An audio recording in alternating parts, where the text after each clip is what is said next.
Hello दोस्तों, आज हम डीबीएमएस का लेक्चर 9 कवर करने वाले हैं और आज के लेक्चर में हम अपडेट कमांड, डिलीट कमांड और ट्रंकेट कमांड के बारे में पढ़ने वाले हैं।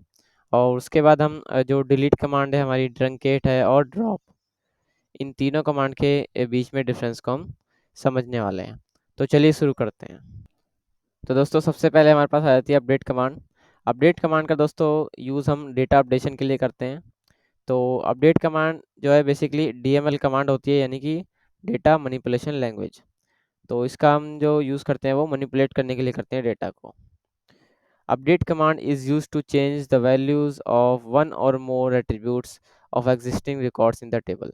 तो टेबल में जो रिकॉर्ड्स ऑलरेडी एग्जिस्ट करते हैं, जो रोज़ हमने इंसर्ट की हुई हैं, उनमें से हमें किसी भी रो की किसी भी कॉलम में वैल्यूज़ को चेंज करना है, तो हम जो है अपडेट कमांड का यूज़ करते हैं। अब इसका सिंटैक्स समझ लेते हैं। तो सबसे पहले हम अपडेट लिखेंगे, उसके बाद टेबल का नाम देंगे, उसके बाद सेट लिखेंगे, सेट कीवर्ड। उसके बाद जिस भी कॉलम की, उस रो में जिस भी कॉलम की वैल्यू हमें चेंज करनी है, उस कॉलम का नाम लिखेंगे और फिर इक्वल टू लगा के उसकी नई वैल्यू देंगे। फिर अगर किसी मल्टीपल कॉलम्स की एक साथ वैल्यूज़ को हमें चेंज करना है, तो हम कॉमा लगा के मल्टीपल कॉलम्स की डिटेल्स भी दे सकते हैं।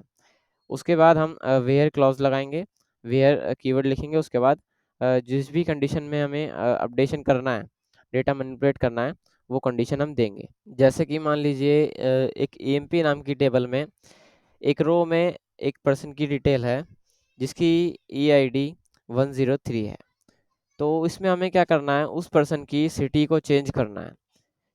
तो इसमें मान लीजिए हमें मेरठ करना है, तो हम लिखेंगे अपडेट ईएमपी टेबल का नाम, उसके बाद सेट कीवर्ड लगाएंगे और उसके बाद जिस भी एट्रीब्यूट की हमें वैल्यू चेंज करनी है उसका नाम, तो हमने सिटी दे दिया, इक्वल टू लगाएंगे और फिर न्यू वैल्यू, जो भी कॉलम हमें चेंज करना है उसकी नई वैल्यू हम यहाँ पर पास करेंगे। उसके बाद हम वेयर क्लॉज का यूज़ करेंगे। तो इसमें हम वेयर कीवर्ड लगाएंगे और उसके बाद हम अपनी कंडीशन देंगे। तो इसमें कंडीशन में हमने लिख दिया ई आई डी इक्वल टू 103, यानी कि ये जो अपडेट क्वेरी है ये क्या करेगी, जहाँ पर ई आई डी की वैल्यू 103 है, उस रो में सिटी की वैल्यू मेरठ कर देगी। यहाँ पर वेयर क्लॉज जो है वो एक इम्पोर्टेंट रोल प्ले करता है। बेसिकली अगर हमने वेयर क्लॉज को मिस कर दिया, तो ये अपडेट स्टेटमेंट क्या करेगी, जो सिटी की वैल्यू है वो सभी रोज़ में मेरठ कर देगी, यानी कि जितनी भी रोज़ हमारे पास टेबल में होंगी, उन सभी रोज़ में सिटी की वैल्यू मेरठ कर देगी, क्योंकि हमने यहाँ पर कोई भी कंडीशन नहीं दी है। लेकिन अगर हम वेयर क्लॉज लगा के कंडीशन स्पेसिफाई करते हैं, तो ये उसी कंडीशन को सेटिस्फाई करने वाली रोज़ में ही जो है अपडेशन का वर्क करेगी। तो यहाँ पर हमने दे दिया ई आई डी इक्वल टू 103। तो जिस रो में ई आई डी की वैल्यू 103 होगी, उसी रो में हमारे पास सिटी की वैल्यू मेरठ हो जाएगी। तो मान लीजिए हमारे पास जो 103 वाली आईडी है उसमें हमें चेंज करना है उस रो में, और इस पर्सन की जो एज है 24 यहाँ पर दी हुई है हमने 24, इसको हमें 26 करना है। तो हम इसमें अपडेट कमांड यूज़ करेंगे। तो हम लिखेंगे अपडेट ईएमपी, टेबल का नाम हो गया, उसके बाद सेट कीवर्ड लगाएंगे। उसके बाद जो जिस भी कॉलम की हमें वैल्यू चेंज करनी है उसका नाम हम देंगे। तो एज हमें चेंज करना है, तो एज की वैल्यू हम पास करेंगे। यहाँ पर 26 हमें करनी है, तो 26 हमने पास कर दी। उसके बाद हम वेयर कीवर्ड लगाएंगे। तो इसमें हम लिख देते हैं वेयर, और कंडीशन हम देंगे, तो इसमें हम लिख देते हैं ई आई डी इक्वल टू 103। तो इस तरह से ये हमारी जो अपडेट स्टेटमेंट है वो पूरी होती है। तो अगर हम इसमें डेटा को सेलेक्ट करें, सेलेक्ट स्टार फ्रॉम एमपी, तो आप देख सकते हैं जो 103 वाली रो है हमारे पास ई आई डी जिसमें 103 है, उसमें पहले 24 था और अब जो है 26 हो चुकी है हमारी एज। अब दोस्तों मान लीजिए जो ये अपडेट की कमांड है हमारे पास, इसमें हम वेयर क्लॉज का यूज़ नहीं करते हैं, यानी कि हम कोई भी कंडीशन स्पेसिफाई नहीं करते हैं। तो ये क्या करेगा कि जितनी भी रोज़ हैं हमारे पास टेबल में, उन सभी में ये एज की वैल्यू 26 कर देगा। तो अगर हम इसमें एंटर करते हैं इसको, तो आप देख सकते हैं 5 रो अफेक्टेड, यानी कि क्वेरी ओके, और जो 5 रो थी हमारी वो अफेक्ट हो गई हैं। तो अगर हम डेटा को सेलेक्ट करें, तो यहाँ पर आप देख सकते हैं सभी एज वाले जो कॉलम है हमारे पास, उसमें सभी रोज़ में हमारे पास 26 हो चुकी है एज। तो इस तरह से जो है अपडेट कमांड काम करती है। इसमें हमें बेसिकली ये ध्यान रखना होगा कि वेयर क्लॉज़ का हमें यूज़ करना होगा स्पेसिफिक रोज़ में वैल्यू को अपडेट करने के लिए। अगर हम वेयर क्लॉज़ को मिस कर देते हैं तो ये क्या करेगा, सभी रोज़ में जो है वैल्यू सेट कर देगा जो हमने यहाँ पर दी होगी। नेक्स्ट है दोस्तों डिलीट कमांड। तो डिलीट कमांड का हम यूज़ करते हैं डेटा को डिलीट करने के लिए, यानी कि डेटा को मैनिपुलेट करने के लिए। तो डिलीट कमांड जो है हमारे पास, वो भी एक डीएमएल कमांड ही होती है। Delete statement is used to delete or remove one or more records from a table, यानी कि टेबल में से एक या एक से ज़्यादा रिकॉर्ड्स को, रोज़ को डिलीट करने के लिए या रिमूव करने के लिए हम डिलीट स्टेटमेंट का यूज़ करते हैं। इसमें दोस्तों अगर हम डिलीट कमांड के थ्रू पूरे के पूरे डेटा जितनी भी रोज़ हैं हमारे पास, उन सभी को एक साथ डिलीट करें, तो जो डिलीट कमांड है वो बेसिकली सभी रोज़ को वन बाय वन डिलीट करेगी, यानी एक-एक करके डिलीट करेगी। अब इसका सिंटैक्स देख लेते हैं। तो इसमें सबसे पहले हम डिलीट लिखेंगे, उसके बाद फ्रॉम कीवर्ड, उसके बाद हम टेबल का नाम देंगे, उसके बाद व्हेयर कीवर्ड लगाएँगे और फिर कंडीशन।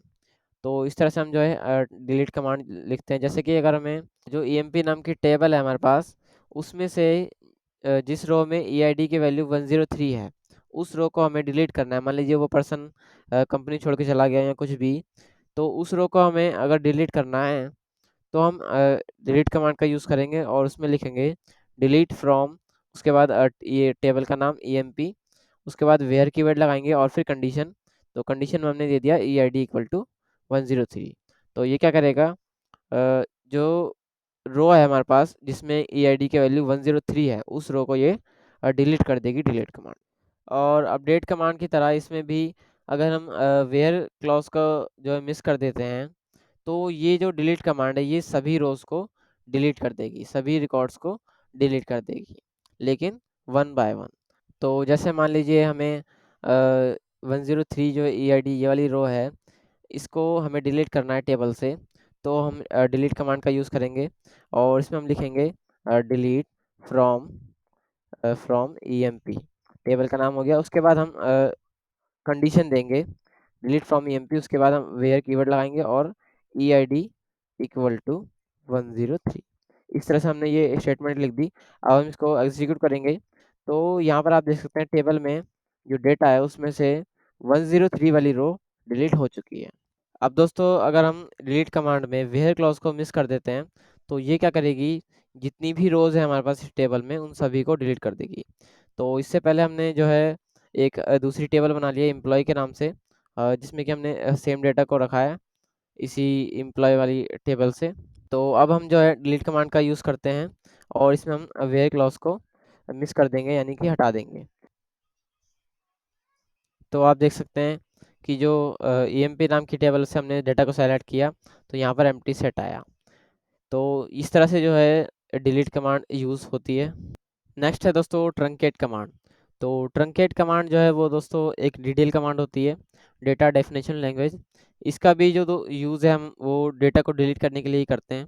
लेकिन इसमें क्या है दोस्तों, जितना भी डेटा है हमारे पास टेबल के अंदर, वो सभी डेटा हमारे पास डिलीट हो जाता है।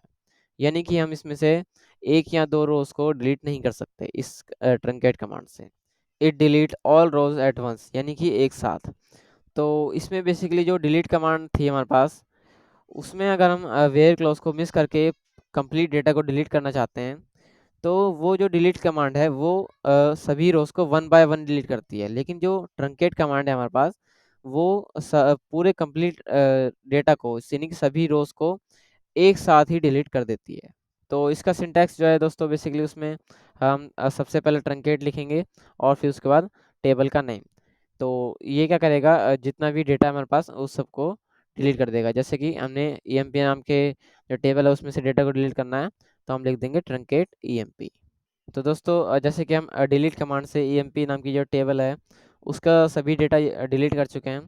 तो इसीलिए हमने जो है एक एम्प्लॉय नाम से टेबल बना दी थी पहले ही, डिलीट करने से पहले, ताकि हम उस टेबल पर जो है ट्रंकेट कमांड का यूज़ कर सकें। तो एम्प्लॉय नाम की हमने टेबल बनाई थी, जिसमें कि हमने डेटा जो है वो ईएमपी नाम की टेबल से ही सेलेक्ट किया था। तो उससे हम सेलेक्ट करके देखते हैं। तो हम लिख देते हैं सेलेक्ट स्टार फ्रॉम एम्प्लॉय। तो आप देख सकते हैं हमारे पास ये टेबल है एम्प्लॉय नाम से, और इसमें वही सारा डेटा है जो हमारे पास ईएमपी नाम की टेबल में था। अब दोस्तों हम जो एम्प्लॉय नाम की टेबल है उस पर ट्रंकेट कमांड का यूज़ करने से पहले एक और टेबल बना लेते हैं।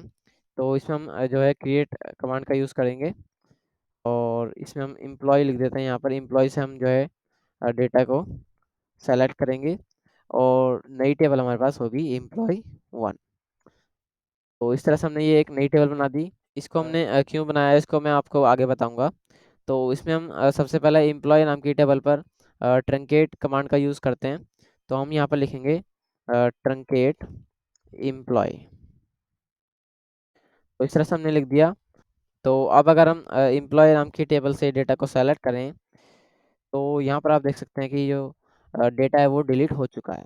यहाँ पर दोस्तों जो ट्रंकेट कमांड है उसमें टेबल नेम जो दिया है हमने एम्प्लॉय, उस टेबल नेम से पहले हम टेबल कीवर्ड भी लिख सकते हैं।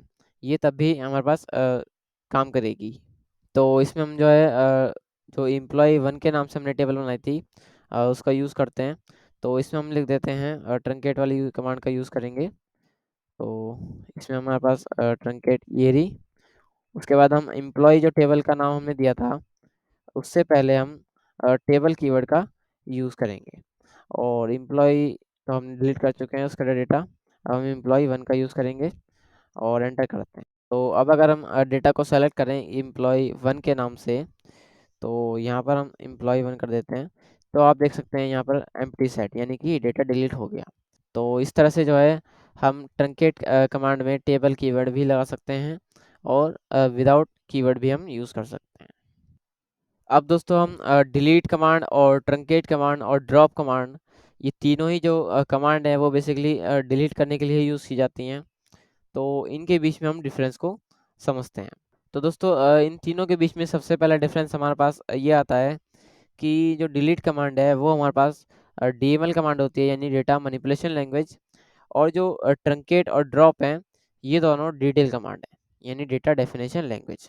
नेक्स्ट दोस्तों जो डिलीट कमांड है हमारे पास, उसमें हम स्पेसिफिक रिकॉर्ड्स को डिलीट कर सकते हैं विद वेयर कंडीशन, यानी कि वेयर क्लॉज के साथ हम जो है स्पेसिफिक रिकॉर्ड्स को डिलीट कर सकते हैं।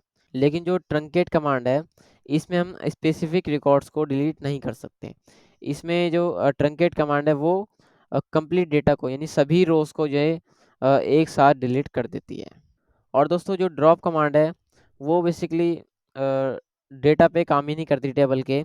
वो तो डेटाबेस को डिलीट करने के लिए और कंप्लीट टेबल को डिलीट करने के लिए, यानी डेटा के साथ में टेबल को भी डिलीट करने के लिए जो है हम ड्रॉप कमांड का यूज़ करते हैं। और जो व्यू होती है, इंडेक्स होती है, इन सबको हमें डिलीट करना है तो हम जो है ड्रॉप कमांड का यूज़ करते हैं। नेक्स्ट दोस्तों जो डिलीट कमांड है हमारे पास, उसमें हम सिंगल रो या मल्टीपल रोज डिलीट कर सकते हैं। लेकिन जो ट्रंकेट कमांड है हमारे पास, उसमें हम सिंगल रो या मल्टीपल रो डिलीट नहीं कर सकते। उसमें जितनी भी रो है टेबल के अंदर वो सभी एक साथ डिलीट होती हैं। और जो ड्रॉप कमांड है वो तो मैं आपको बता ही चुका हूँ। बेसिकली जो ड्रॉप कमांड है वो टेबल की रोज पर वर्क नहीं करती, उन पर यूज़ नहीं की जाती। नेक्स्ट दोस्तों जो डिलीट कमांड है हमारे पास, उसमें हम टेबल कीवर्ड का यूज़ नहीं करते हैं। यानी कि जो डिलीट स्टेटमेंट हम लिखते हैं उसमें टेबल हम नहीं लिखते हैं कहीं पर भी, यानी कि इसमें जो कीवर्ड है वो नेसेसरी नहीं होता।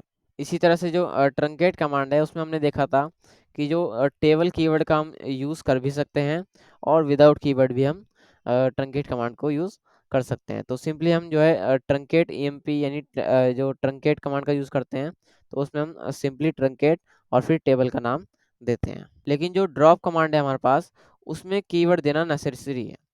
यानी कि ड्रॉप बेसिकली अलग अलग चीज़ों को डिलीट करने के लिए यूज़ की जाती है, स्ट्रक्चर पे काम करती है। जैसे कि हमें टेबल को डिलीट करना हो, डेटाबेस को डिलीट करना हो, या फिर व्यू को या इंडेक्स को, तो इसमें हमें स्पेसिफाई करना होगा कि हमें ड्रॉप क्या करना है, डिलीट क्या करना है। तो यहाँ पर जो है कीवर्ड नेसेसरी है, यानी हमने लिखना होगा ड्रॉप टेबल ईएमपी।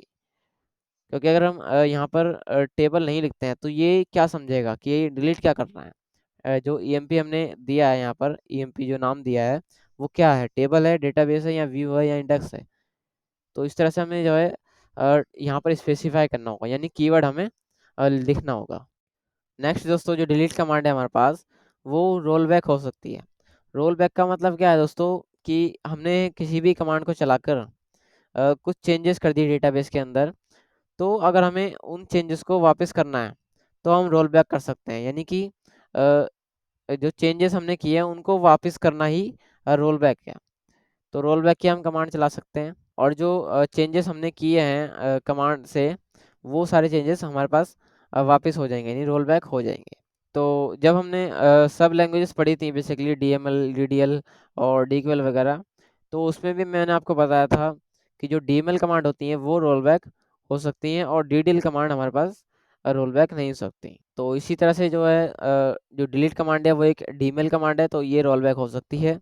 और ट्रंकेट और जो ड्रॉप कमांड है ये हमारे पास डीडीएल कमांड होती हैं, तो इसलिए ये हमारे पास रोल बैक नहीं हो सकती। सो थैंक यू दोस्तों, आज का लेक्चर हमारा यहीं पर समाप्त होता है। अगर आपको वीडियो पसंद आई हो तो लाइक करें, एंड चैनल को सब्सक्राइब जरूर करें दोस्तों। एंड अगर आपकी कोई क्वेरी है, कोई क्वेश्चन है, तो आप कमेंट ज़रूर करें। जय हिंद दोस्तों।